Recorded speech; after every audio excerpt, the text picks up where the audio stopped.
Good morning, students. Today we are going to start our second chapter of series of class 6. Chapter name is discrimination, prejudice and inequality. So first we take an introduction. In the previous chapter we read about the meaning of the diversity and its impact on our country.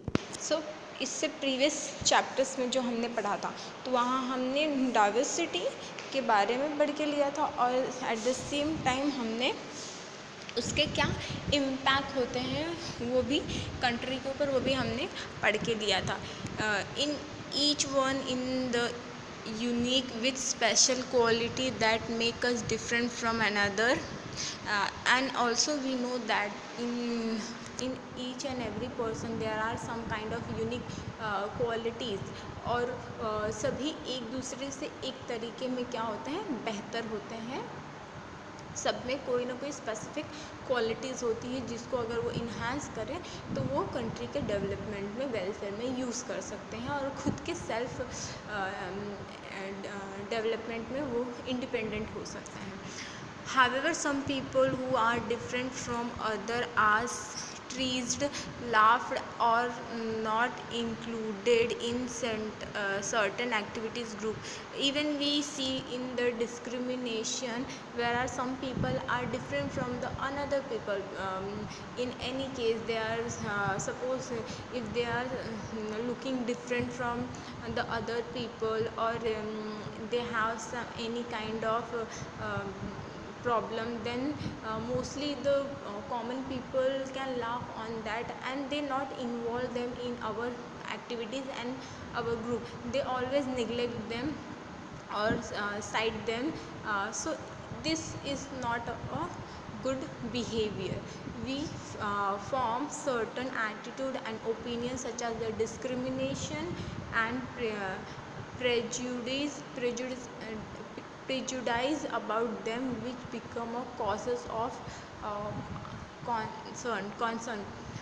तो इस तरीके से हम एक specific तरह का society में एक एटीट्यूड देखते हैं जो लोगों के लिए डिफरेंट होते हैं उनके जो कि हमारी कंट्री में डिस्क्रिमिनेशन और इनइक्वालिटी को क्या करते हैं जनरेट करते हैं। सो फर्स्ट प्रेजुडिसाइड मीन्स टू जज other people negatively or see them as inferior without much laugh or knowledge thought and knowledge. So यहाँ पर प्रेजुडिसाइड मीन्स ये एक ऐसा केस है जहाँ पर पीपल को नेगेटिवली थिंक किया जाता है और उनके नेगेटिव मान लिया जाता है बिना कुछ सोचे समझे और बिना उसके बारे में कोई इन्फॉर्मेशन और नॉलेज लिए हुए। For example if we consider English is the best language and other laugh are not important, we are judging those other language negatively. See for example जैसे यहाँ पे बताया गया है कि if someone is considered that according to someone is English is the best language, then in such case other languages are totally totally not valuable for them. They only think that English is the best language and they mostly laugh on other language if anyone use. So this mindset is not a good. Due to this reason we may not respect people who speak language other than English and consider them as inferior.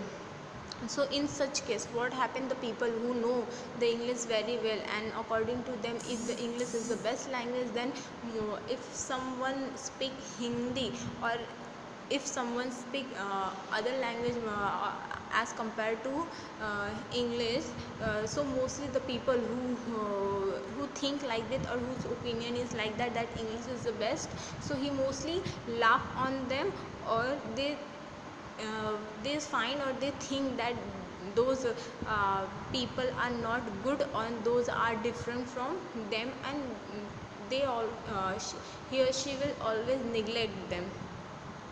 It is due to the false opinion and the belief that exists in the mind of the person. So why they behave like this? They behave like that only because of their mindset and opinion, the false mindset and the belief which feed in their mind. So we cannot prejudice our about any thing. तो इसके लिए कहा जाता है कि हमें पहले से ही किसी चीज़ को लेकर अपना माइंडसेट नहीं सेट करना चाहिए और पहले से ही किसी चीज़ को लेकर अपनी ओपिनियन नहीं बनाई रखनी चाहिए। About any things like people, religion, believe, skin colour against from the essence they speak in the clothes they wear etcetera. So mostly यहाँ पे कहा गया है कि हमें भेदभाव वाली उम्मीद या फिर पहले से ही अपने माइंड को किसी स्पेसिफिक चीज़ को लेकर सेट करके नहीं रखना चाहिए। हमें अंतर कहते हैं ना, एक जो होता है कि लोग अपने माइंड में ही पहले से मान के रख लेते हैं कि ये चीज़ अच्छी है, ये चीज़ बुरी है, तो उसके अकॉर्डिंग अगर कोई चीज़ कुछ नहीं कर रहा है तो उसे वो चीज़ क्या लगता है कि ये हमसे अलग है। तो ये भाव और ये कॉन्सेप्ट अपने माइंड में लाना ही नहीं चाहिए, किसी भी तरह का discrimination. Consequences of prejudices, it result in unfair behaviour towards the other. So इसका फर्स्ट कॉन्सिक्वेंसेस क्या होता है? फर्स्ट सिंबल क्या है कि हम दूसरे लोगों के प्रति अनफेयर बिहेवियर करते हैं। It's limits our thinking. इसकी वजह से हमारी सोच जो होती है, हमारी थिंकिंग क्या हो जाती है, वो लिमिटेड हो जाती है। It causes disharmony among people. इसकी वजह से अदर्स पीपल के थ्रू हमारे अंदर डिसहार्मोनेशन क्रिएट हो जाता है। How to overcome? अब इस थिंकिंग से किस तरीके से हम ओवरकम हो सकते हैं, किस तरीके से बाहर आ सकते हैं? We can overcome the prejudiced by the following way, by understanding people before framing and assuming about them। So पहले अगर किसी इंसान को अज्यूम करने से पहले और उसके बारे में अपना माइंडसेट बनाने से पहले उस इंसान को हमें क्या करना पड़ेगा? अच्छे तरीके से समझना पड़ेगा, अंडरस्टैंड करना पड़ेगा। By learning more about different culture, laugh and religion. हमें सिर्फ वो चीज़ें जो हमें पता है उसे ही जानकर उसे ही सब कुछ मानने से पहले बाकी चीज़ों के बारे में भी प्रॉपर तरीके से, अच्छे तरीके से नॉलेज रखनी पड़ेगी। जैसे हम अगर किसी स्पेसिफिक जगह पे रह रहे हैं या फिर किसी नए इन्वायरमेंट में आए हैं, वहाँ पे अलग तरीके के कल्चर और लैंग्वेजेस यूज़ किए जाते हैं, तो हमें उसे समझना चाहिए। ऐसा नहीं कि हमें उन्हें अपने खुद को या उनको एक दूसरे से अलग कर देना चाहिए और माइंडसेट कुछ भी बना लेना चाहिए। Treating people the way we should like ourselves to be treated. जिस तरीके से हम खुद को मानते हैं और खुद को इम्पोर्टेंस देते हैं और खुद को वैल्यू देते हैं, सेम तरीके से हम जब तक दूसरों को नहीं वैल्यू देंगे और इम्पोर्टेंस देंगे तब तक ये माइंडसेट हमारे माइंड से नहीं जाएगा। बाय बीइंग मोर टॉलरेंट, अपने अंदर सहन शक्ति, टॉलरेंस ज़्यादा लाना पड़ेगा। सो ये सारे स्टेप्स हैं जो कि हम फॉलो करके प्रिजुडिसाइड से ओवरकम हो सकते हैं।